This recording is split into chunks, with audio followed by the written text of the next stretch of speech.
Zionism's on its last leg. It only exists by the weight of its propaganda. Bad news, Abby. Zionism is in a resurgence, a rebirth. Your little gotcha journalism is exposed. Abby said that the girl said we should kill all Arabs. But when you listen to the girl, she says, all right, folks, Yishai Fleischer here. Israel's got a lot of different enemies. And usually I don't give them a lot of screen time. But in this case, I saw a video that I thought is worth covering, especially because this lady, Abby Martin, who is a self-styled journalist, quote unquote, documentary filmmaker, quote unquote, is famous, and she's hostile towards Israel. She's really a fanatical Israel hater. She's also a fanatical U.S. hater. But in this case, she uses video that she captured in Israel of children, of people on the street, and she tries to tell us that Israelis are genocidal. And she tries to paint a picture that Israel is a sick society. Let's just go through a few minutes, not a lot, of the stuff that she spews and try to understand, how she twists the words of young people with clever editing, with clever picking out of clips, and how she does it and how wrong she is about Israel and how evil her brainwashing is. Let's take a quick look. Abby, right from the start, tells you exactly where she's going with this. The whole world has to isolate this rogue, apartheid, genocidal, maniac, serial killing, pathologically lying state, isolate it, shame anyone who goes there, academics, celebrities, politicians, and they've been exposed for what they are. And Zionism's on its last leg. It only exists by the weight of its propaganda. So, okay, you want to call us a genocidal state. Okay, you're going to have some websites that are going to help prove your point. It's not true, of course. Israel's fighting a war of defense, and just there's nobody been genocided, and there's plenty of food in Gaza, et cetera, et cetera. Not that I'm proud of us sending food over there. I'm not. But there is no genocide. That's for sure. That's been documented. In fact, this war has been anything but a genocide. Okay, but at least, she can give you, at least, there are a lot of dead people there. And yes, bad guys have been killed along with civilians, non-combatants. Although some of those civilian non-combatants were jihad supporters and supported the October 7th massacre. But the second part is what fascinates me. She says Zionism is on its last legs. It's only alive because of its propaganda, and that's over. I wonder where she gets that. Is it because of our stock market, which is doing so well? Is it because of our happiness index, which Israelis constantly show that they're happy? Is it because of our $500 billion economy? Is it because our army has smashed its enemies? I wish it was even more totally, but quite impressively. Where does she get this idea? She says that it's because of propaganda that Israel exists, but I think you're the one, Abby, who believes your own propaganda. You really think that Israel's on its last legs. It's a pathology. Where would you get that idea? And keep saying it. And I wish you would just hold your breath until Israel is demised and is finished, because it's on its last legs. So just take a deep breath and hold it, and let's see if you can, keep holding your breath until Israel is over. It's going to be any minute now, according to Abby. And so, I just don't understand where she gets that stuff. But let's keep going and see if she gets anything right.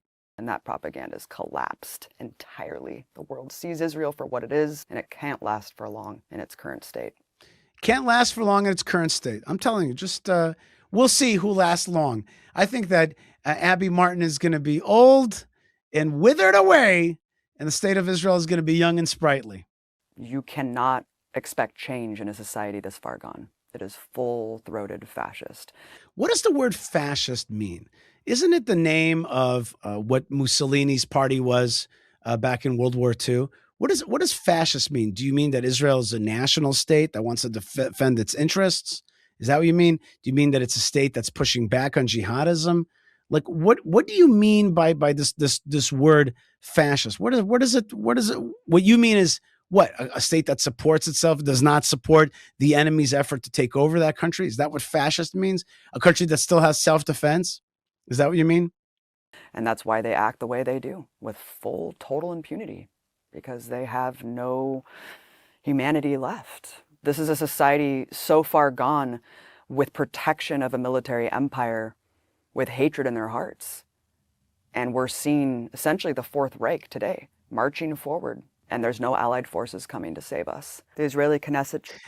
So we're the Fourth Reich, right? She's talking about that Israel has no humanity left, which sounds pretty Fourth Reichish to me, sounds Third Reichish to me. But as the Third Reichish type folks do, they project onto others what they really want to do. She's like, these people have no humanity left. And she, in other words, wants to wipe us out. And then she cleverly says, no, it's them who are the Fourth Reich. Now she's going to make her first factual accusation. Just passed a law allowing the execution of Palestinian prisoners, but not Israelis. That's just factually not true, right? The law to execute terrorists, which just the first thing before we even go to who it applies to, there's a law to execute terrorists. What happened? Why is that so radical? What's so radical about that? Terrorists, they kill a lot of people or try to, God forbid, and they get executed. Just like murderers get executed in Texas, certainly terrorists should get executed, don't you think? It's not like such a big deal. Like in a lot of countries, there's laws of execution for major bad guys. And so too in Israel, we finally have a law to execute terrorists instead of keeping them in our prisons and funding them endlessly. Right. Secondarily, she's just factually not telling you the correct. She's not telling you the truth. And I check this.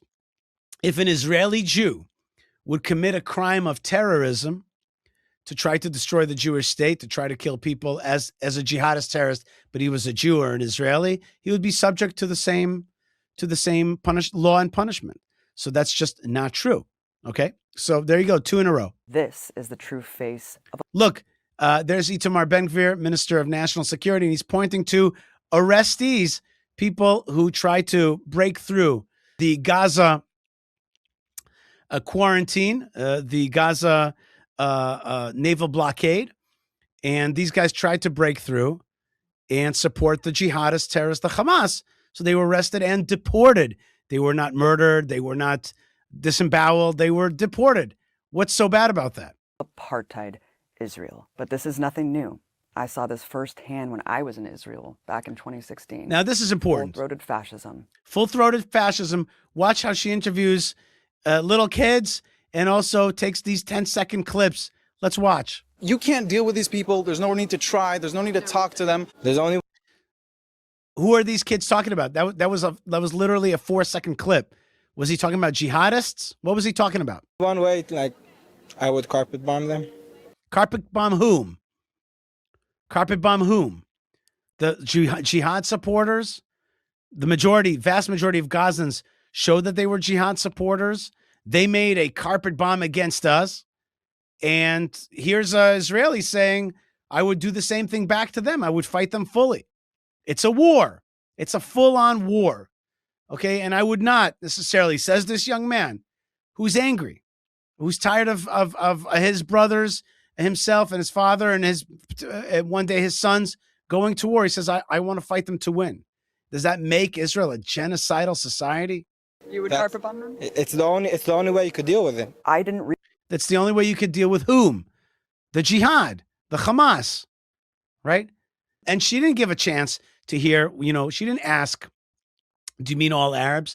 But there are going to be segments like that. Let's keep going. Realize this. I didn't realize how viscerally, grotesquely genocidal Israelis were. How openly fascist they would be to anyone. Jews shouldn't marry Arabs. Jews shouldn't marry Arabs. Is that genocidal? Many cultures, Japanese don't want you to marry out. Jews have not wanted you to marry out for thousands of years. That's how we kept our peoplehood. Okay? So Jews shouldn't marry Arabs. Is that such an evil statement? And watch this next statement. Shouldn't marry Arabs. Why do you feel strongly about that? because Jews is a special nation that God gave it to the Jews. We don't want the Arabs to be here. We don't want the Arabs to be here because this kid's life experience is that Arabs have terrorized our nation, have made war on the nation. And within the nation, within Israel, are a large part of the criminality and the bad driving culture. That's just a fact. These are facts. And here's a young kid, like 14 years old, 15 years old. He's being asked. He's like, "Listen, I don't want Jews to marry Arabs. I guess that's a problem." And he says, they shouldn't be here. I think that if I asked that kid and I said to him, "What if there was Arabs who were pro-Israel?" He'd say, "That's fine." But she didn't give us that chance to hear about that kid. She wants us to make a blanket assumption that these kids are genocidal. Camera. That's what's so alarming to me too. I wasn't trying to hide. I wasn't doing. What's so alarming to you that Jews speak their truth, that they don't fake you out just because you have a camera in their face? Gotcha journalism. I was going up with a camera and saying generally. You don't do gotcha journalism? These 4-second clips, especially chosen, is not gotcha journalism? Am I on candid camera here? Is this a freaking joke? This lady does gotcha journalism, plays you gotcha journalism. Is like, I didn't go there to do gotcha journalism. What? She must think we're idiots. What do you think about the situation? I think Israelis have to take over, and they have to kick them away. I was so. Take over what? Take over what? Our lands, Judea and Samaria, Gaza? Kick them away who? I bet you if I asked that guy and I said to him, "Do you mean all Arabs or do you mean jihadists?" He would say anybody who is anti-Israel should not be here. But he would say even the Torah itself, the Jewish, central book, says that non-Jews that love Israel and want to live as residents in Israel have every right. Well, he means kick out people who hate Israel. No? But here's a tough one. So horrified and alarmed at the genocidal rhetoric that was being espoused. Genocidal rhetoric. Watch this. Every single person, for every generation, every walk of life, they wanted ethnic cleansing. They said we should nuke them. One little girl laughing, we should kill all Arabs. Kill all Arabs. We need to kill Arabs. No. It shows. Notice this. She catches a girl who's not camera friendly, is nervous in front of the camera. Abby said that the girl said we should kill all Arabs. But when you listen to the girl, she says we should kill Arabs. Not all Arabs, right? Abby tells us that she said kill all Arabs, but the little girl was clearly not comfortable with the camera, and Abby's not practicing gotcha journalism. She says we should kill Arabs. What does she mean? I bet you that if I spoke to that girl in Hebrew in a language that she was comfortable with, I'd be like, kill all Arabs. She'd be like, no, we should kill jihadis. We should push back on them. Okay, I think that's really enough. You got a sense of this person. She's going to say the word fascist and genocidal, but what she means is, I'm fascist. Hi, I'm Abby, and I'm fascist, and I'm genocidal. And the genocide that I'm into is the one that was practiced in the 40s. Let's get rid of Israel. It's something that it should be destroyed from the face of the earth. Okay, well, Abby, you're not gonna get it. Your little gotcha journalism is exposed, and more appropriately, is that the thing that Abby said in the beginning is the funniest and silliest part of it all, which is she said Zionism is on its last legs. So bad news, Abby. Zionism is in a resurgence, a rebirth, and it's the greatest time for Jewish people, and Jewish people are coming home. And Israel is the real hope of peace in the Middle East for so many Arabs. Do you think that it was going to be the Assad regime or the regime in Egypt or in Iraq or in Jordan or in Yemen that's going to bring peace and decency to this people of this region, the Abrahamic region? No, Israel is the hope for this region. Israel is the one that will bring medicine and tourism and roads and education and women's rights and reproductive rights and normalcy and life and the future and education, basic education for everybody, and water. It's Israel. And Abby is a sick hater and she's got a problem, but thank God she exposes herself so easily. God bless you folks, wherever you are. I know that you're on the other side. You're on the Building Israel side. So join me as we work together towards the great mission of rebuilding the land of Israel, building it, beautifying it, making it strong. BuildIsrael.com is the website that I created. You and I can get together and build the good land. BuildIsrael.com. And if you love what we do here at Yishai Fleischer TV, please join us at buymeacoffee.com/Yishai. Stay tuned, stay strong, stay connected. Can't be stopped, this great mission of God, staying gather the exile and build Jerusalem. And in the end, the Arabs will respect us and the Abbeys of this world will fade away. Fade away, bad Abbey. You're lost. Am Yisrael Chai. Am Yisrael's alive, and you're part of it wherever you are. And shalom.